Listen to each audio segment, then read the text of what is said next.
இதோ எல்லா மக்களுக்கும் புகழ்ச்சியூட்டும் நற்செய்தி. ஆண்டவராகிய மெசாயா தாவீது ஊரில் பிறந்துள்ளார். பிறக்கவிருக்கும் கிறிஸ்து இயேசுவின் நாமத்தில் அனைவருக்கும் வணக்கம். 2025ஆம் ஆண்டின் கிறிஸ்து பிறப்பு விழாவை நாம் கொண்டாடவிருக்கின்றோம். இந்த கிறிஸ்து பிறப்பு விழாவை கொண்டாடுவதற்கு திருச்சபை தாயானவள் நம்மளை பலவாறு ஆயத்தப்படுத்துகின்றார். திருவருகை காலத்தினூடாக நம் மனங்களை உடமிட்டு உருக்குகின்றார்.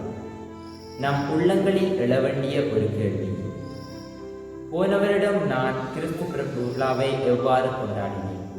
இந்த வருடம் நான் புதிதாக ஆடை எடுக்கின்றேன், புதிதாக வீட்டை அலங்காரம் செய்கின்றேன். என் உள்ளத்தில் கிறிஸ்து கொடுப்பதற்காக நான் புதிதாக என்ன வைத்திருக்கின்றேன்? அது நாம் அனைவருடைய முக்கியமான கேள்வியாக இருக்க வேண்டும். அன்பார்ந்த கிறிஸ்தவர்களே, மரியன்னை எப்பொழுது தன் மங்கள வார்த்தையை கேட்டாலோ அப்பொழுதே தம் வயிற்றை, தம் உடலை முழுமையாக ஆயத்தப்படுத்தினால் எவ்வாறு கிறிஸ்து பிறப்பு விழாவை மகிழ்வாக கொண்டாடுவது என்பது.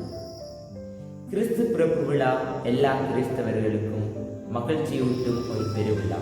ஆனால் அந்த கிறிஸ்து பிறப்பு விழாவில் நான் கிறிஸ்து இயேசுவை, பிறந்திருக்கும் குழந்தை இயேசுவை மகிழ்விக்கின்றன. அது நம் அனைவருடைய முக்கியமான கேள்வியாக இருக்க வேண்டும்.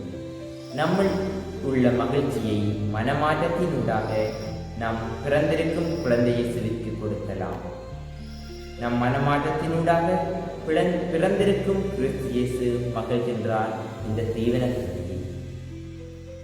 எனவே அன்பார்ந்தவர்களே, நம் மனங்களை புடமிட்டு உருக்குவோம்.